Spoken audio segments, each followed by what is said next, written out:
quiero comenzar nuestro estudio de hoy con una advertencia que Dios tiene para su pueblo. Y es la que se encuentra en el libro de Jeremías, el capítulo 29. ¿Qué les parece si abrimos la Biblia ahí? Jeremías, capítulo 29, versículos 8 y 9. Y la advertencia dice así: porque así dice Jehová de los ejércitos, Dios de Israel: no os engañen vuestros profetas que están entre vosotros, ni vuestros adivinos, ni miréis a vuestros sueños que soñáis, porque falsamente os profetizan ellos en mi nombre. Yo no los envié, dice Jehová. Esta advertencia fue dada al pueblo de Dios que se encontraba en Babilonia. Pero es aplicable, hermanos, al pueblo de Dios que se encuentra hoy en día en medio también de la Babilonia espiritual de hoy. Apocalipsis habla de una Babilonia compuesta por una iglesia madre y sus hijas, que son las iglesias evangélicas que le siguen sus pasos. Allí en esas iglesias y en su madre se encuentra mucho del pueblo de Dios. Y Él les está diciendo en Apocalipsis 18: salgan de allí, pueblo mío. ¿Por qué les dice eso? Porque sus profetas los tienen engañados, al igual que en la Babilonia antigua. Los profetas que los engañan son los falsos pastores que les enseñan a observar tradiciones, a obedecer mandamientos de hombres. El Señor le dice a las almas sinceras de todas las iglesias en este pasaje de las Escrituras que no los engañen esos profetas, esos falsos pastores, porque yo no los he enviado. Amén. Y es por eso, hermanos, que vamos a desenmascarar otro de los engaños de Babilonia en su tercera parte. Me refiero al engaño de Semana Santa o fiesta de Pascua. Venía manejando ahí por el Freeway 30 y llegando a Dallas miré un gran rótulo. Un pastor de las iglesias evangélicas de aquí de Dallas anunciando que él y su iglesia estarán celebrando el domingo de Pascua y sin duda tendrá todo un gran programa para los que asistan el día de mañana. Hermanos, el engaño de Semana Santa o fiesta de Pascua, digo que es un engaño porque Cristo nunca dijo que debíamos celebrar dicha fiesta, ni mucho menos asociarla con conejos y huevos que tienen un trasfondo pagano. Pero, ¿cómo fue que esto vino al mundo? ¿Cómo fue que surgió esta celebración? Hermanos, fue en el año 325, cuando el emperador romano Constantino el Grande convocó a todos los obispos cristianos al primer concilio ecuménico del cual se tiene conocimiento, celebrado allá en la ciudad de Nicea, en el continente de Asia. Mis hermanos, ya Constantino ya había dado muestras de que su conversión al cristianismo no era sincera, pues en el 321, 4 años antes de este concilio, él ya había dictado la primera ley dominical. Bueno,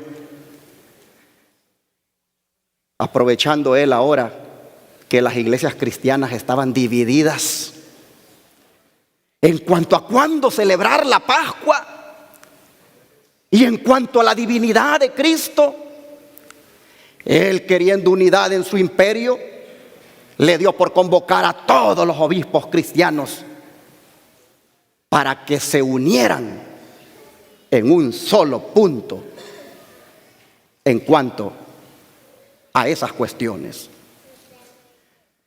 Es interesante que el Concilio Ecuménico de Nicea ha sido la semilla para que Roma nunca haya dejado de celebrar dichos concilios. Y el ecumenismo, que es el movimiento que busca unir a todas las iglesias en una sola, oh hermanos, hoy está más fuerte que nunca. Pero fue este hombre, Constantino el Grande, quien vio oportuno en aquel concilio unir a todas las iglesias en torno a esos puntos que he mencionado. Y allí, hermanos, se dispuso que se celebrara la Pascua en la primera luna llena, o mejor dicho, en el domingo primero inmediato a la primera luna llena después del equinoccio de primavera.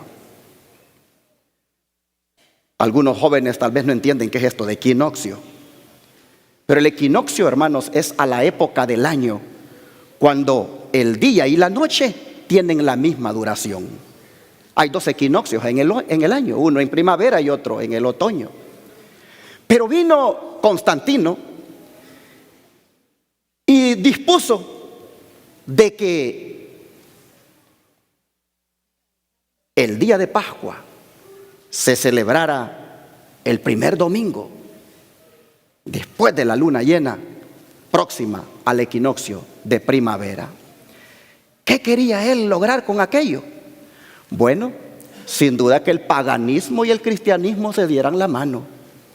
Pues en relación con aquel movimiento lunar, en Roma se celebraban, hermanos, las peores fiestas paganas. Roma dedicaba tremendas celebraciones a sus dioses justo en ese tiempo.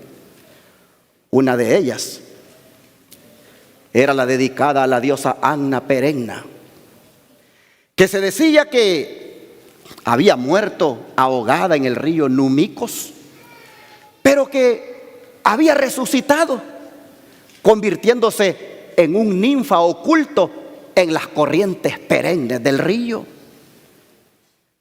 A los hombres que se les apareció, ellos les pareció bien considerarla igual a la luna. Y los romanos adoraban a esta diosa durante la luna llena de primavera, hasta el amanecer del primer día de la semana, o sea, el domingo. Solo que la manera como adoraban a la diosa Anna Perenna era en los bosques, haciendo desenfrenos sexuales y bebiendo vino. Pero no solo habían festivales dedicados a esta diosa pagana asociada con la luna en primavera, sino que también para esos días se le hacía una gran fiesta al dios Mitra, porque se consideraba que él era cuando el sol, que era su representación, estaba en su apogeo, cuando el sol vencía a la oscuridad. Interesante que de este dios Mitra se decía de que había muerto y que al tercer día había resucitado.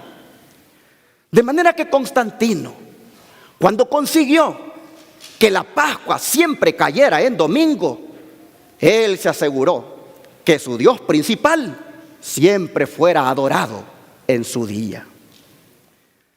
Pero estas festividades eran homólogas a las que se celebraban en Babilonia y Fenicia con la diosa Astarte, Ishtar o Easter en inglés. De ella se sabe que era la diosa del amanecer y la fertilidad, y que había nacido de un huevo grande que había caído en el río Éufrates. Así que el huevo llegó a convertirse en un símbolo de ella. El pintar huevos durante primavera, en el domingo de Pascua, como ocurre en algunos países, y mandar niños a buscar dichos huevos, no es otra cosa que un homenaje a Astarte. Y nada tiene que ver esto con la resurrección de nuestro Señor. Así hayan sido bendecidos dichos huevos por el Papa Pablo V al orar de la siguiente manera: bendice, oh Señor, dijo este Papa, te pedimos a esta tu creación de huevos, que sean sustentos a tus siervos, comiéndolos en recuerdo de nuestro Señor Jesucristo. ¿Por qué oraba así? Porque le hacían creer a la gente que así como un pollo sale de un huevo, Cristo también había salido de la tumba. Peor blasfemia no podían haber propagado en esos tiempos.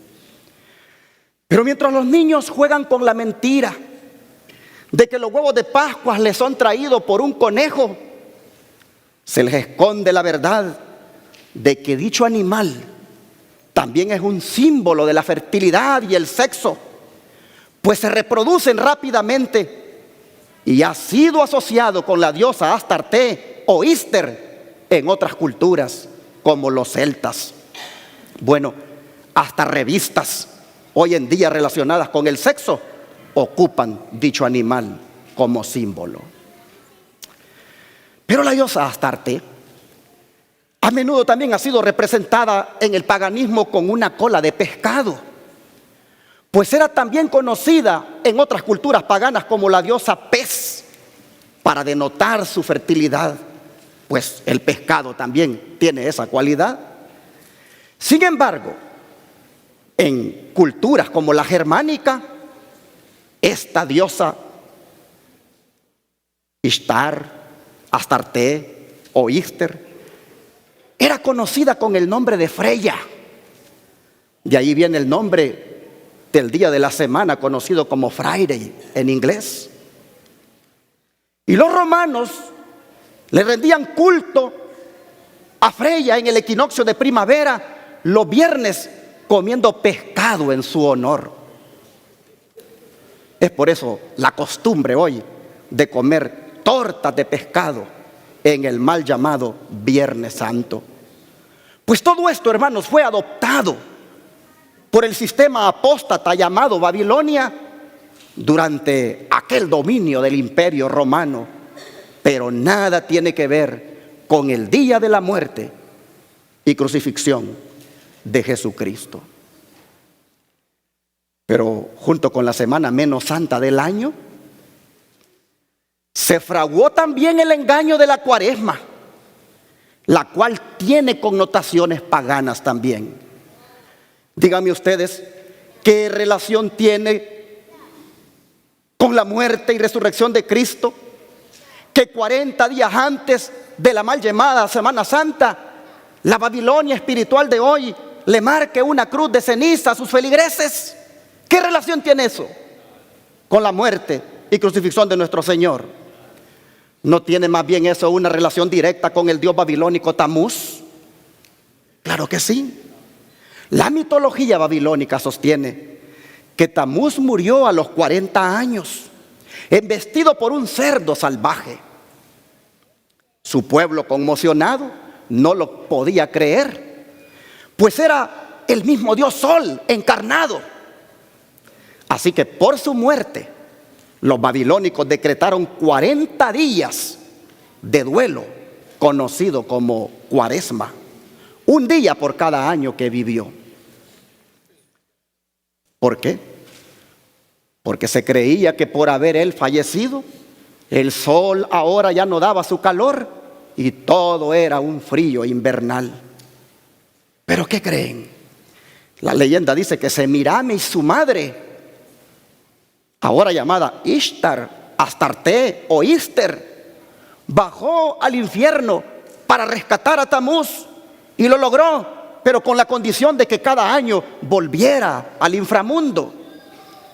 Entonces, hermanos, en Roma y aquellos países dominados por Roma, dedicados al paganismo, cada año se guardaba el período llamado Cuaresma. Lo observaban con llantos, con ayuno, con penitencias, para que Tamuz saliera del centro de la tierra, resucitara, que terminara el invierno y que así comenzara la primavera. Y la Babilonia espiritual de hoy ha fusionado, hermanos, la muerte de Cristo con esa práctica pagana, haciéndole ver a los cristianos que deberían entrar también en reflexión y abstinencia por 40 días antes de conmemorar la muerte de Cristo, haciéndose marcar con la cruz de ceniza como punto de partida. Marca que, si ustedes observan bien, no es otra sino la forma de la primera letra del nombre del dios babilónico, Tamuz. Así quieran engañar a la gente, haciéndole creer que la Cuaresma es para imitar el ayuno de Jesús por 40 días en el desierto. Esto no es otra cosa que paganismo mezclado con cristianismo. Y por último, ¿sabían ustedes que conectados con el miércoles de ceniza e inicio de la Cuaresma están los carnavales de Río de Janeiro y Mardi Gras y otros más? ¿Por qué creen ustedes que estos carnavales siempre terminan justo el martes, un día antes del miércoles de ceniza?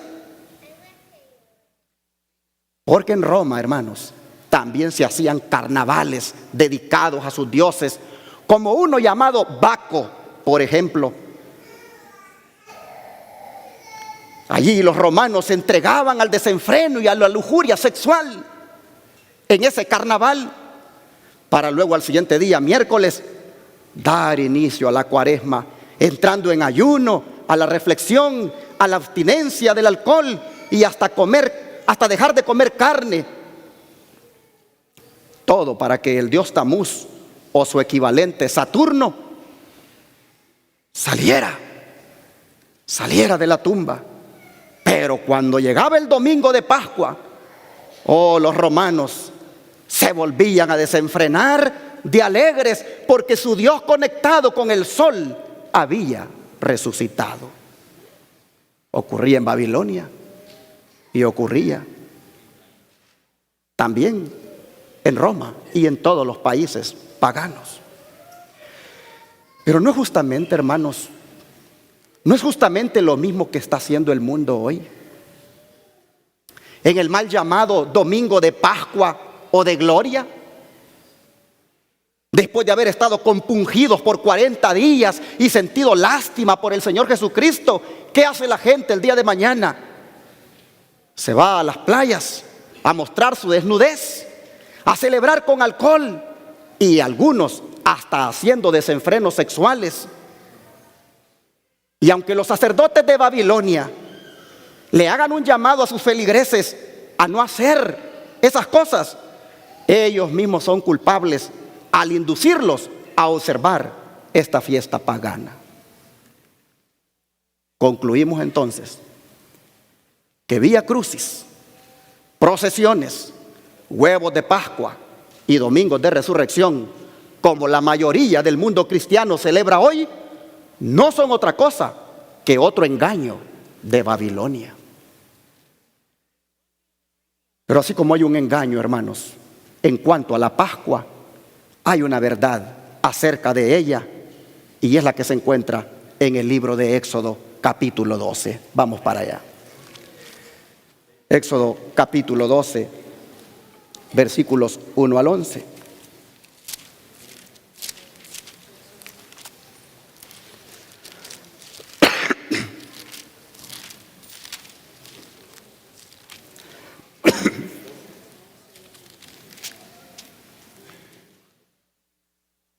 Las Escrituras dicen: y Jehová habló a Moisés y a Aarón en la tierra de Egipto, y les dijo: este mes o será principio de los meses. Será para vosotros el primero en los meses del año. Hablad a toda la congregación de Israel diciendo: en el 10 de este mes, tómese cada uno un cordero por las familias de sus padres, un cordero por familia. Y si la familia fuere tan pequeña que no baste para comer el cordero, entonces tomará a su vecino inmediato a su casa, y según el número de las personas, cada uno conforme a su comer, echaréis la cuenta sobre el cordero. Vuestro cordero será sin defecto, macho de 1 año. Lo tomaréis de las ovejas o de las cabras, y habéis de guardarlo hasta el día 14 de este mes. Y lo inmolará toda la congregación del pueblo de Israel entre las 2 tardes. Y tomarán de la sangre y pondrán en los 2 postes y en el dintel de las casas en que lo han de comer. Y aquella noche comerán la carne asada al fuego, y panes sin levadura, con hierbas amargas lo comerán. Ninguna cosa comeréis de él, cruda ni cocida en agua, sino asada al fuego, su cabeza con sus pies y sus intestinos. Ninguna cosa dejaréis de él hasta la mañana, y lo que habrá quedado hasta la mañana habéis de quemarlo en el fuego. Y así habéis de comerlo, ceñidos vuestros lomos, vuestro calzado en vuestros pies y vuestro bordón en vuestra mano. Y lo comeréis apresuradamente. Es la Pascua de Jehová. Quisiera, hermano, llamar su atención a las siguientes expresiones. La primera, esta que dice: y habló Jehová. O sea, las instrucciones, hermanos, las dio el Señor. Ni Moisés ni Aarón implementaron por su propia cuenta la fiesta de la Pascua. Fue Dios mismo. Por eso Él se refería a esta y a otras 6 más como mis fiestas. Las otras eran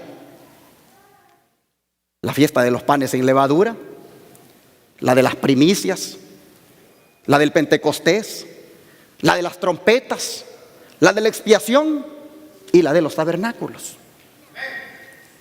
Pero es interesante que el Señor les dice: este mes o será el primero de los meses del año.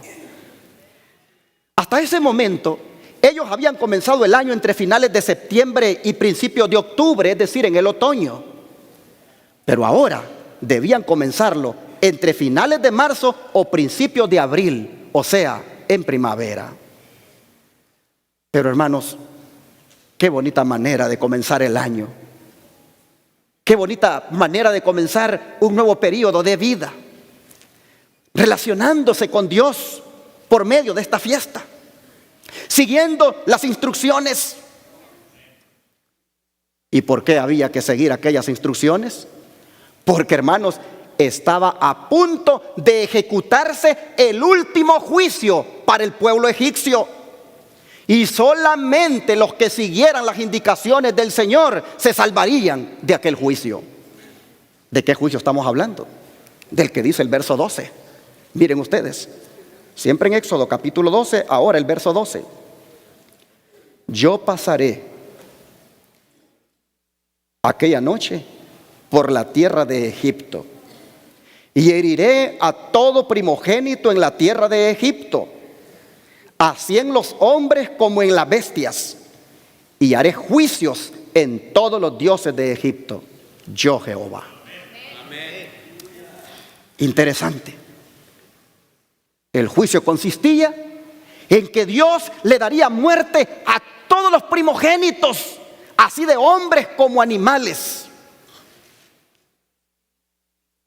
Al respecto, el espíritu de profecía, miren lo que dice. Patriarcas y Profetas, página 279. El primer juicio acerca del cual se advirtió a Egipto había de ser el último en llegar. Dios es paciente y muy misericordioso. Cuida tiernamente a todos los seres creados a su imagen. Si la pérdida de sus cosechas, sus rebaños y manadas hubiera llevado a Egipto al arrepentimiento, los niños no habrían sido heridos. Pero la nación había resistido tercamente el mandamiento divino y el golpe final estaba a punto de caer. Interesante lo que dice el don profético, hermanos, que el juicio que estaba a punto de caer había sido, dice, el primero en ser anunciado. Y que solo por la paciente misericordia de Dios es que se había postergado hasta el final. Pero ¿cómo había sido anunciado, hermanos, ese juicio? Vamos a Éxodo 4, versículos 22 y 23. Unas pocas páginas para atrás. Y aquí encontramos que Dios le dice a Moisés la manera como tenía que anunciar este juicio. Y dirás a Faraón: así dice Jehová, Israel es mi hijo, mi primogénito. Ya te he dicho que dejes ir a mi hijo para que me sirva, mas no has querido dejarlo ir. He aquí, yo voy a matar a tu hijo, tu primogénito. Oh, hermanos, ¡qué confrontación! Ya te he dicho que dejes ir a mi hijo. ¡Qué mensaje más contundente! Es como si le dijera: aunque tú los desprecias, yo los he honrado y los he escogido como depositarios de mi ley. Les he dispensado mis bendiciones y privilegios como los que tiene un primogénito entre sus hermanos. Ah, hermanos, qué confortante es saber la relación que Dios tiene con nosotros. Porque también nosotros somos sus hijos. Y digo que es confortante saber esto, porque nosotros, al igual que Israel, cuando el enemigo nos tenía retenidos, Dios vino para decirle: son mis hijos y me los tienes que soltar porque quiero que sean libres. Hoy somos libres por la gracia de Cristo Jesús. Mis hermanos, pero la amenaza, voy a matar a tu hijo, estaba por cumplirse. Y los detalles de su cumplimiento son reveladores. Pues mira lo que dice el capítulo 11 ahora. Capítulo 11, versículos 4 al 8. Y dijo Moisés: así dice Jehová, a la medianoche yo saldré por en medio de Egipto, y morirá todo primogénito en tierra de Egipto, desde el primogénito de Faraón que se sienta en su trono, hasta el primogénito de la sierva que está detrás en el molino, y todo primogénito de las bestias. Y habrá gran clamor por toda la tierra de Egipto, cual nunca hubo ni jamás habrá. Mas entre todos los hijos de Israel, desde el hombre hasta la bestia, ni un perro moverá su lengua, para que sepáis que Jehová hará diferencia entre los egipcios y los israelitas. Y descenderán a mí todos estos tus siervos, e inclinados delante de mí dirán: sal tú y todo el pueblo que está bajo de ti. Y después de esto yo saldré.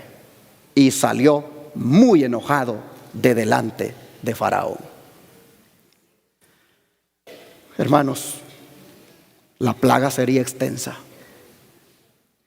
tanto que ni el príncipe que un día había de sentarse en el trono estaba demasiado alto como para que el juicio no lo alcanzara. Y ni tampoco el hijo de la esclava se escaparía. No estaba tan bajo como para que pasara desapercibido. Pero Moisés estaba tan impresionado por la dureza del corazón de este rey que dice que salió muy enojado. Salió muy enojado de su presencia, hermanos, indicando así que el día de gracia para ese gobernante se había acabado y que la ira de Dios estaba por estallar. Y es en todo este contexto que Dios dispuso de un plan para liberar a su pueblo de esa plaga, dándole instrucciones precisas para celebrar una cena llamada Pascua, que sería la más memorable de sus vidas. Las instrucciones eran que en el 10 de Aviv, llamado así porque era el mes de las espigas y equivalente al mes de abril de nuestro calendario, debía seleccionarse un cordero por familia para comerlo el día 14 entre las 3 y las 5 de la tarde. Y si la familia era muy pequeña, las instrucciones decían que entonces se lo comieran entre 2 familias. El cordero debía ser sin defecto. ¿Por qué razón? Porque era símbolo de Jesucristo, quien vendría en el futuro como nuestro cordero, como el cordero pascual. Vendría a entregar su vida para darnos a todos libertad del pecado. Pero había un gran mensaje.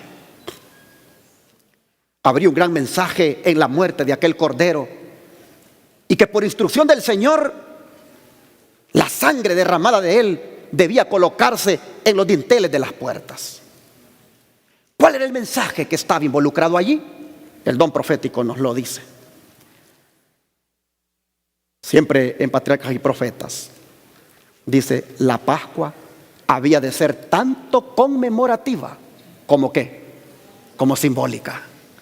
No solo recordaría la liberación de Israel, sino que también señalaría la liberación más grande que Cristo habría de realizar para libertar a su pueblo de la servidumbre del pecado. Amén. O sea que esta fiesta era típica. ¿Por qué? Porque tipificaba a Cristo. Ese cordero, dice, del sacrificio representaba al Cordero de Dios, en quien reside nuestra única esperanza de salvación. Con razón el apóstol Pablo dice: nuestra Pascua, que es Cristo, fue sacrificada por nosotros. Oh, hermanos, pero no bastaba solo con matar el cordero. Había que rociar con su sangre los postes de las puertas, así como también aplicarse al alma los méritos de la sangre de Cristo. Debemos creer no solo que Él murió por el mundo, sino que murió por cada uno individualmente. Pero algo que tiene un gran significado, hermanos, es lo que dice el versículo 46 de Éxodo 12. Aquí dice: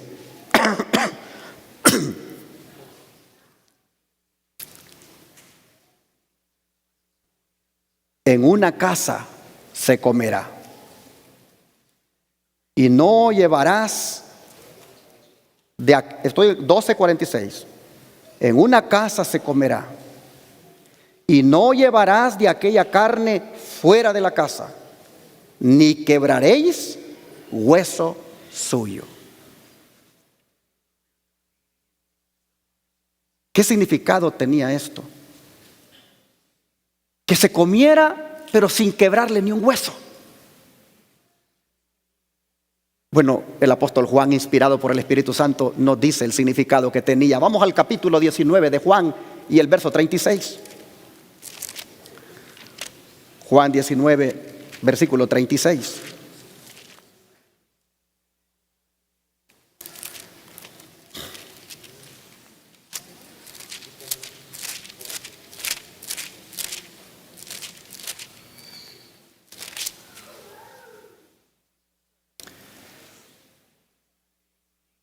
Juan dice lo siguiente: porque estas cosas fueron hechas para que se cumpliera la escritura, hueso suyo no será quebrado.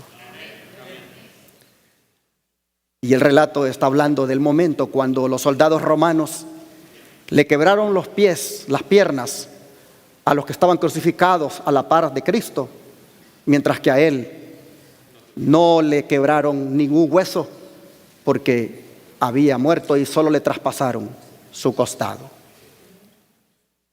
Hermanos, cuando Juan dice que era para que se cumpliera la escritura de que no será quebrado hueso suyo, él nos está diciendo que el cordero pascual que comía Israel aquella noche era un símbolo de nuestro Señor Jesucristo. Ahora, hermanos, pero ¿por qué comer la carne del cordero? ¿Qué significado tenía el que comieran la carne del cordero aquella noche? Mire lo que dice el Espíritu de Profecía. La carne, dice, debía comerse para alcanzar, dice, el perdón de nuestro pecado. No basta que creamos en Cristo. Por medio de su palabra debemos recibir por fe constantemente su fuerza y su alimento espiritual. Cristo dijo: si no comiereis la carne del Hijo del Hombre y bebiereis su sangre, no tendréis vida en vosotros. Amén. El que come mi carne y bebe mi sangre tiene vida eterna. Amén. Y para explicar, dice, lo que quería decir, le agregó: las palabras que yo les he hablado son espíritu y son vida. Amén. De manera, mis hermanos, que es importante que nosotros comamos de su palabra para que tengamos vida. Amén. El comer la carne en aquella noche pascual era un símbolo de comer o de alimentar nuestro ser con la palabra del Señor.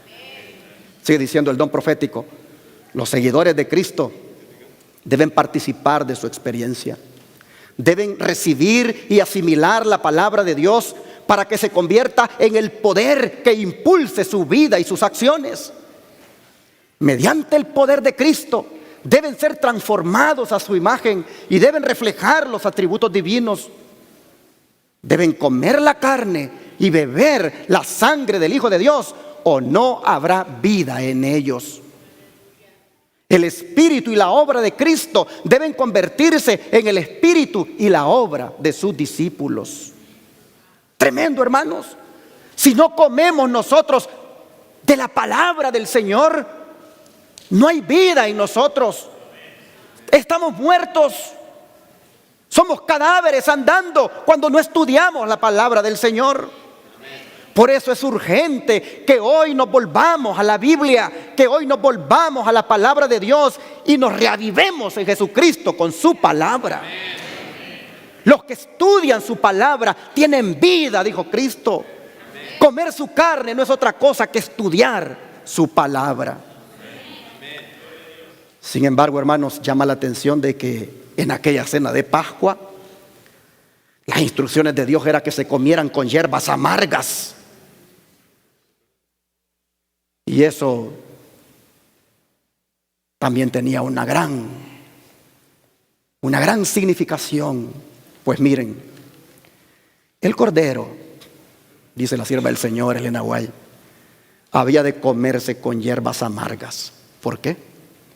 Como un recordatorio de la amarga servidumbre sufrida en Egipto.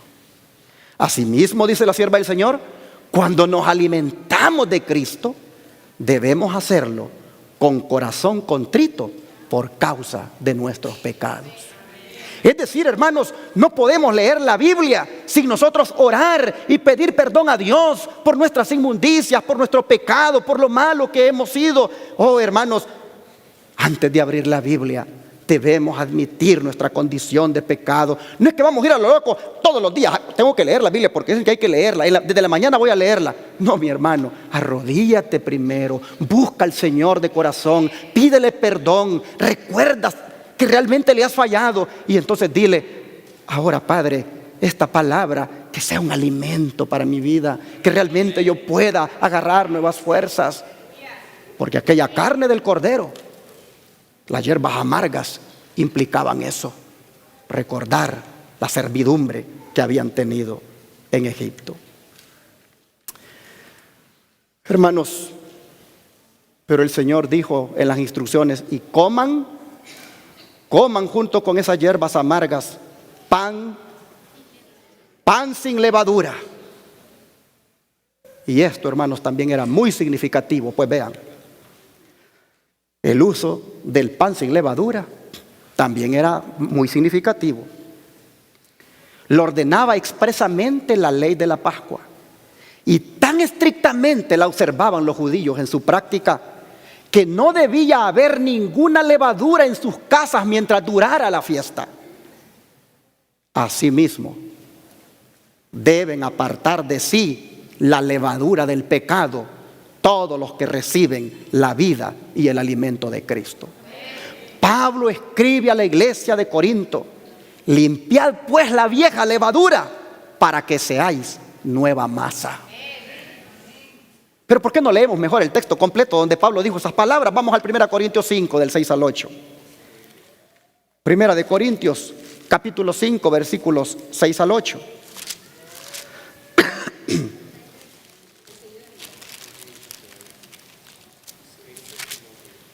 Primera de Corintios, capítulo 5, versículos 6 al 8.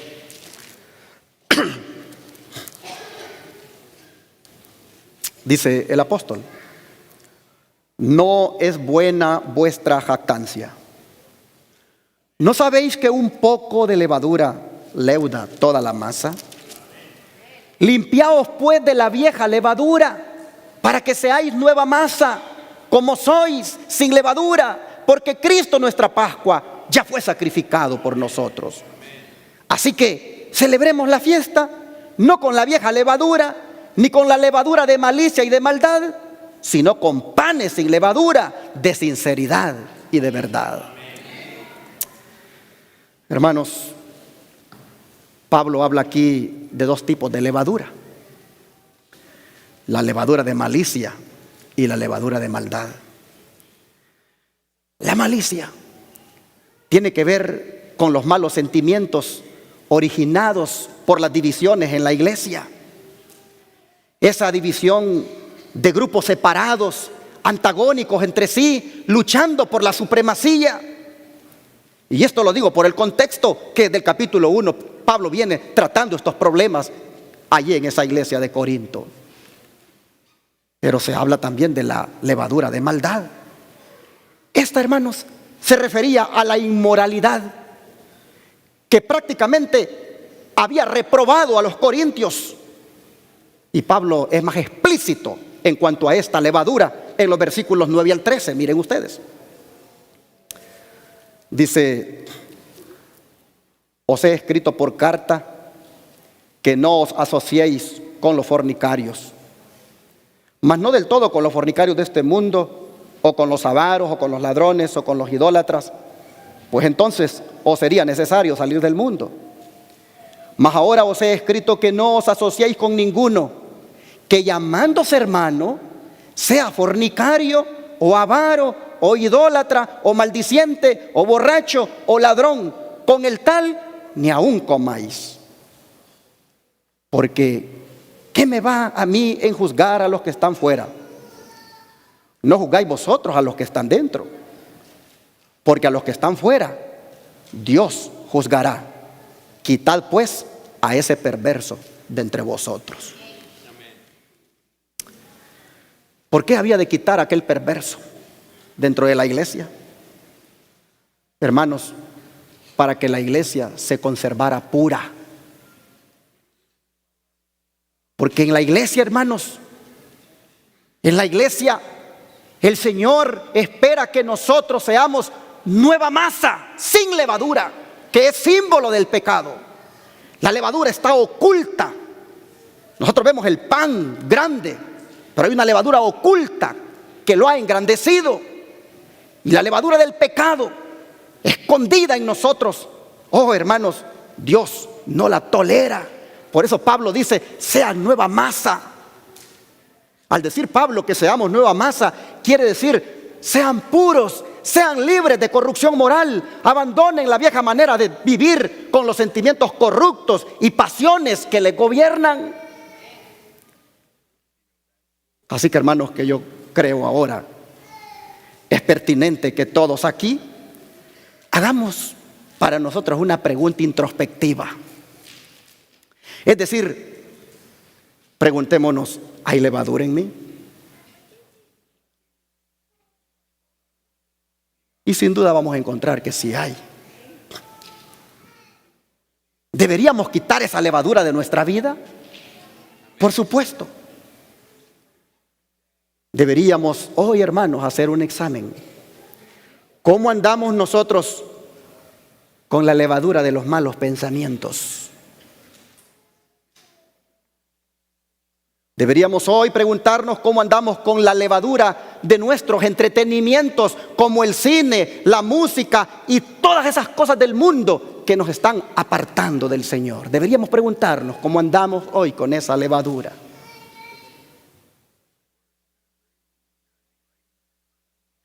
¿Qué pasa, hermanos, si nosotros no buscamos eliminar esa levadura dentro de nosotros? ¿Qué pasa? Dejemos que Dios nos lo diga en más instrucciones que dio en la siguiente fiesta que le seguía, la de la Pascua, es decir, la de la fiesta de los panes sin levadura. Miren lo que Dios decía en cuanto a esto de la levadura. Vamos a Éxodo 12 otra vez y leamos el versículo 15.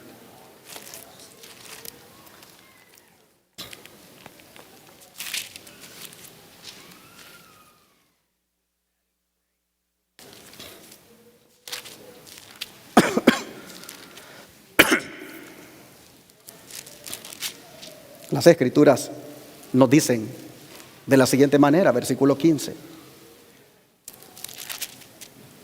7 días comeréis panes sin levadura, y así el primer día haréis que no haya levadura en vuestras casas.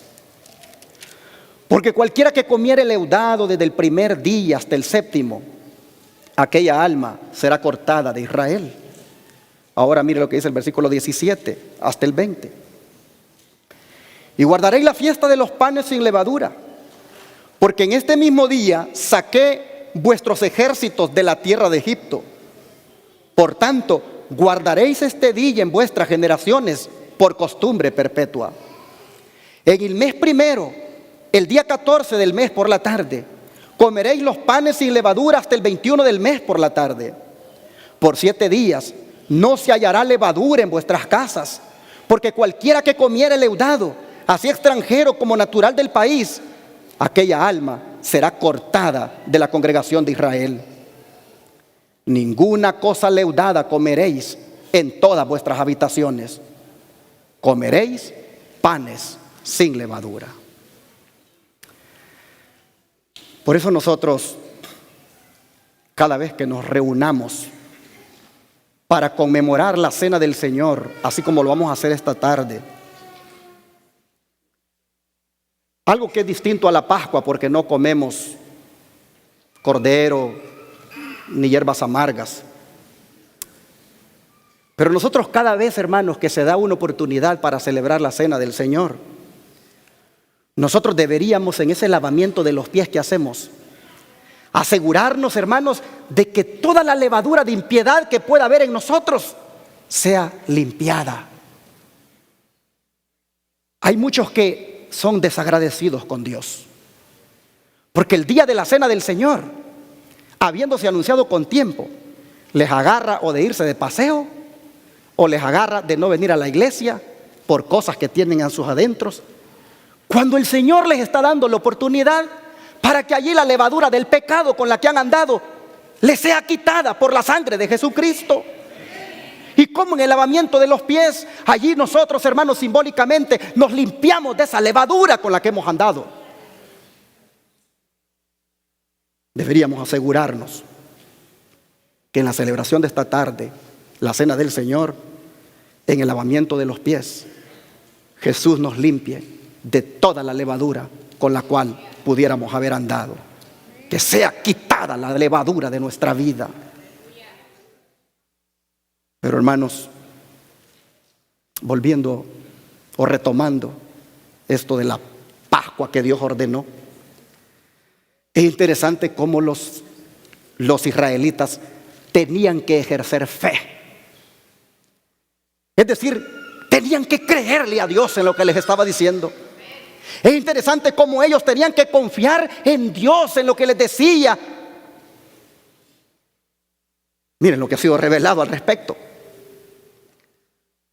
Siempre patriarcas y profetas, antes de obtener la libertad, los siervos debían demostrar fe en la gran liberación que estaba a punto de realizarse. Debían poner la señal de la sangre sobre sus casas. Y ellos y sus familias debían separarse de los egipcios y reunirse dentro de sus propias moradas.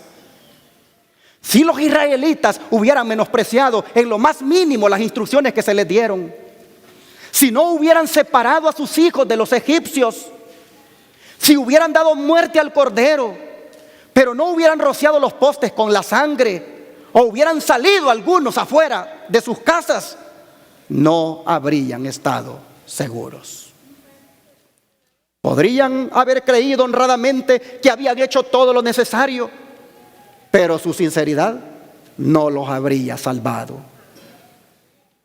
Los que hubiesen dejado de cumplir las instrucciones del Señor habrían perdido a su primogénito por obra del destructor. Y pensar, hermanos, que en los días finales de la historia de este mundo, dice el profeta Ezequiel que otra vez un ángel exterminador va a pasar. Va a pasar para hacer esa terrible misión. Y nuevamente, solo los que depositen su fe en la sangre de Cristo y se hayan limpiado de la levadura del pecado, el ángel exterminador los pasará por alto. Nosotros deberíamos de saber que este mundo nuevamente el ángel exterminador lo va a visitar. Y para entonces, mis hermanos, toda la levadura del pecado que pueda haber en nosotros, hermanos, tiene que estar erradicada completamente. He allí la importancia de entregarnos a Jesucristo ahora, de consagrarnos plenamente a Él. Pero saben que los israelitas no solamente manifestaban fe en aquella sangre puesta sobre el dintel de las casas, sino que también mostraron obediencia. Porque hoy en día se propaga solo la salvación por la fe, pero no se quiere enseñarle a la gente que sea obediente.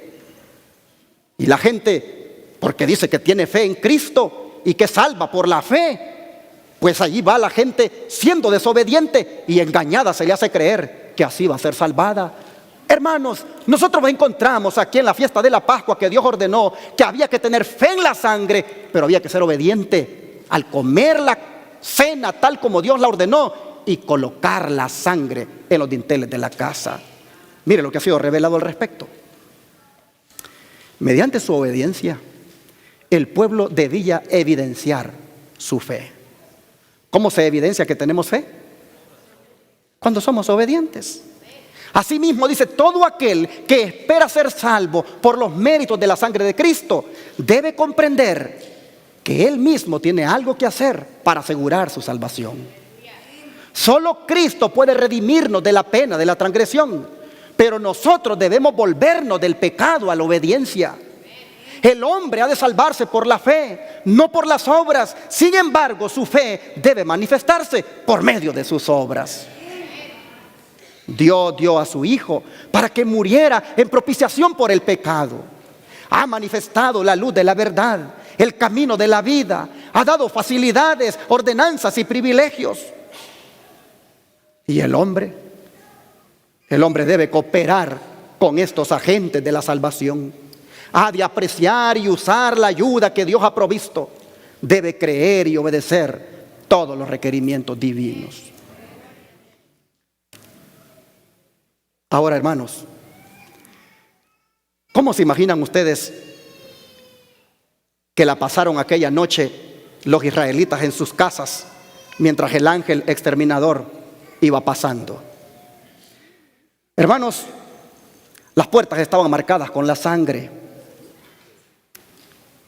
Ellos habían comido la cena, estaban todos juntos, se habían asegurado que no hubiera ningún tipo de levadura en ellos. Habían obedecido todo lo que Dios mandaba. Sin embargo, ¿qué les parece esta descripción que les voy a poner en la pantalla? El espíritu de profecía dice: muchos de los egipcios habían sido inducidos a reconocer al Dios de los hebreos como el único Dios verdadero, y suplicaron entonces que se les permitiera ampararse en los hogares de Israel cuando el ángel exterminador pasara por la tierra. Y fueron recibidos con júbilo. Y estos egipcios, dice, se comprometieron a servir de allí en adelante al Dios de Jacob y a salir de Egipto con su pueblo. Oh, hermanos, va a haber, hermanos, cuando el ángel exterminador pase al final de este mundo, va a haber para entonces muchos egipcios ya que habrán venido a formar parte de la casa de los hijos de Dios. Interesante que dice que los recibieron con júbilo. Pero los israelitas, hermanos, obedecieron, dice, las instrucciones que Dios les había dado.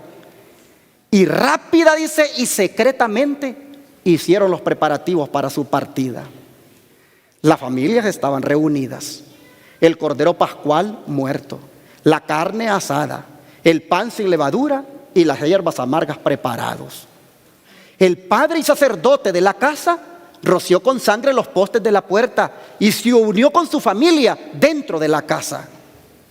Con premura y en silencio se comió el cordero pascual. Y noten, con reverente temor el pueblo oró y aguardó.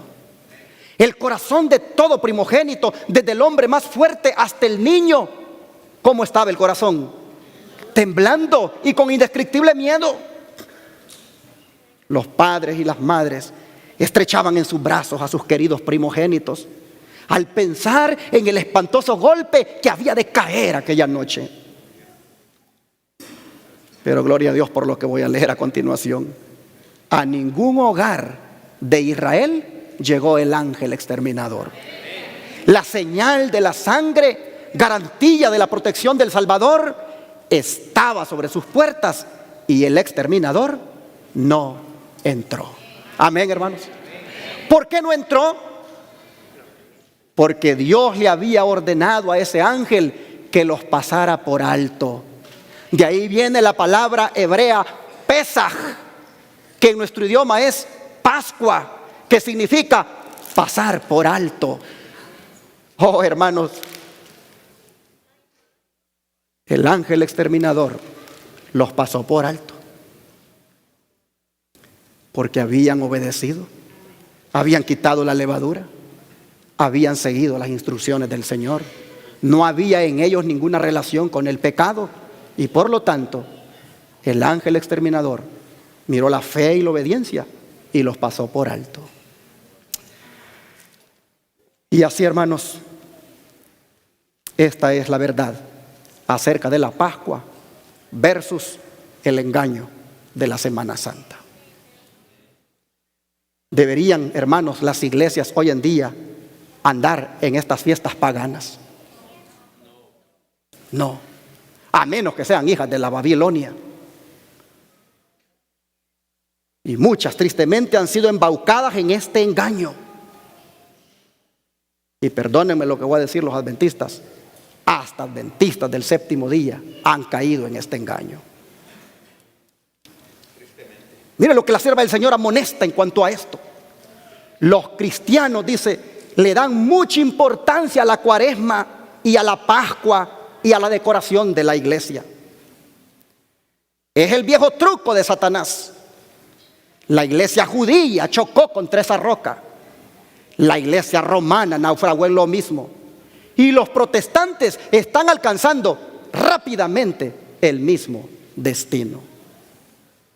Así está escrito en el libro La Gran Controversia, página 386 de la edición de 1888. ¿Por qué me he esforzado en decirles esto último? Porque ustedes la van a buscar en el Conflicto de los Siglos en español y nunca van a encontrar esta cita. Solo la van a encontrar en inglés, allí en ese libro, La Gran Controversia. Los cristianos le dan mucha importancia a la Cuaresma y a la Pascua y a decorar la iglesia, cayendo en ese truco de Satanás, olvidándose que la iglesia judía chocó contra esa roca, la iglesia romana naufragó en eso, y los protestantes están alcanzando rápidamente el mismo nivel. ¿Por qué las iglesias protestantes han caído en eso, hermanos?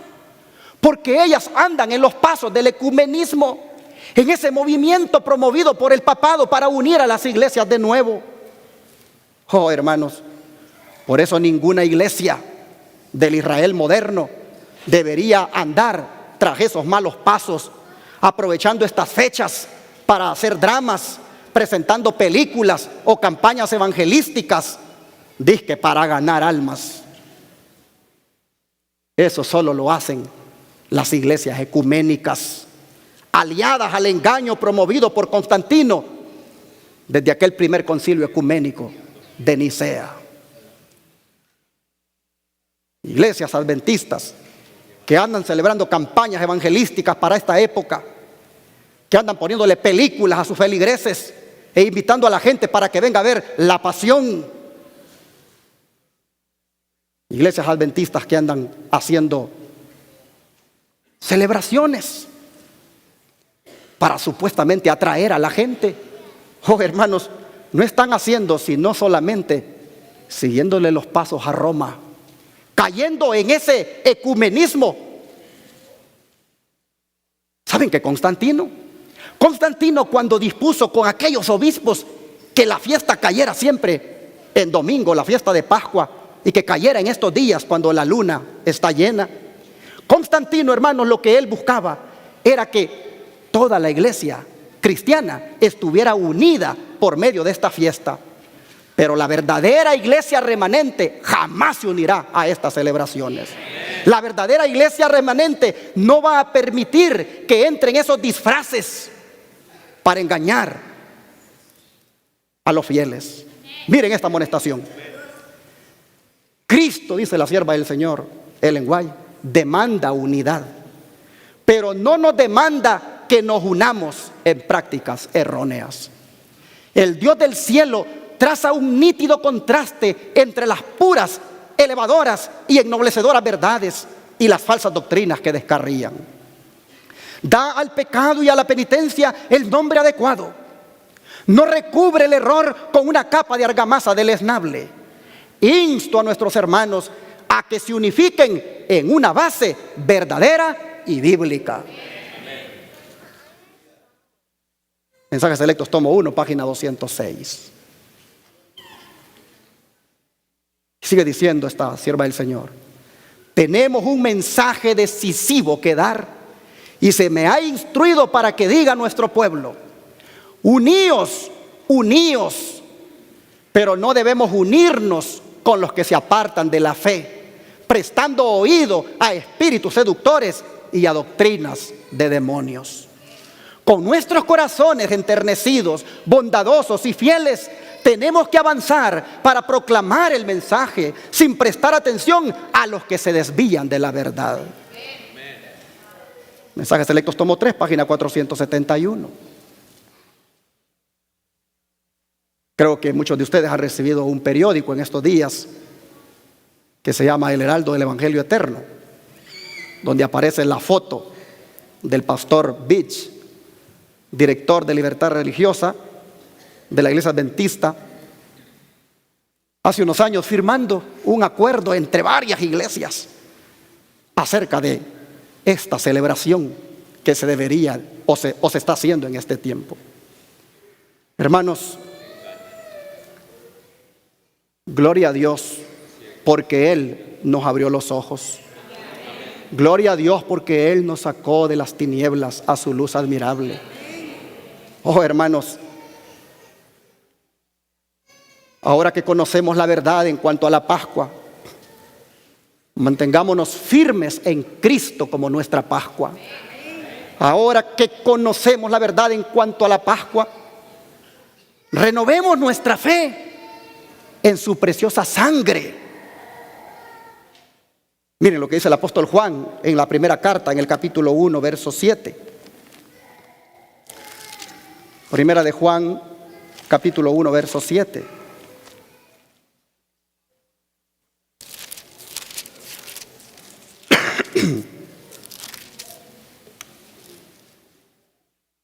Vamos a leer desde el 6. Si decimos que tenemos comunión con Él y andamos en tinieblas, mentimos y no practicamos la verdad. Mas si andamos en luz, como Él está en luz, tenemos comunión unos con otros, y la sangre de Jesucristo, su Hijo, nos limpia de todo pecado. Es mi deseo, hermanos, que estas palabras se cumplan en todos los presentes y los que nos están mirando, se cumplan en todos los que tengan fe en la sangre de Jesús. Mantengámonos en la verdad, no transijamos con el error, salgamos de Babilonia, así se haya metido en la iglesia que sea, aún de la del Israel moderno. Seamos fieles a Jesús, seamos obedientes a sus mandatos y sigamos siendo cubiertos por su sangre preciosa. Que Dios les bendiga.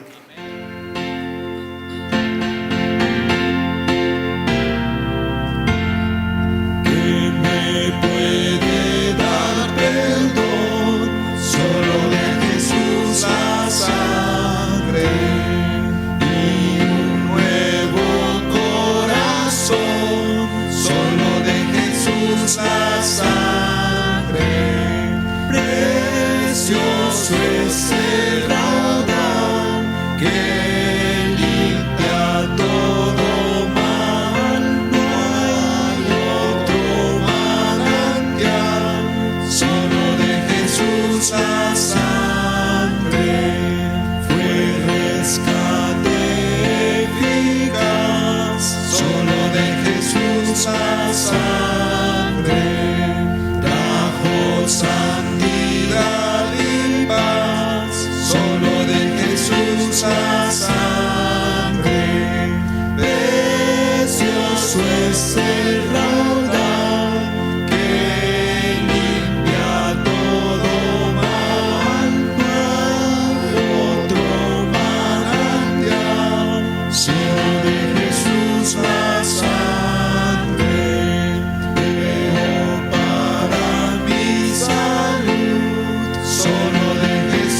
La sangre tiene sana virtud, solo de Jesús la sangre, precioso es el raudal que limpia todo mal.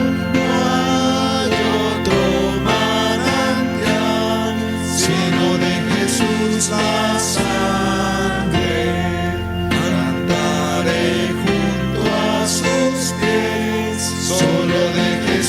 La sangre, el Cordero digno es, solo de Jesús la sangre, precioso es el raudal que limpia todo mal. No hay otro manantial, sino de Jesús la sangre.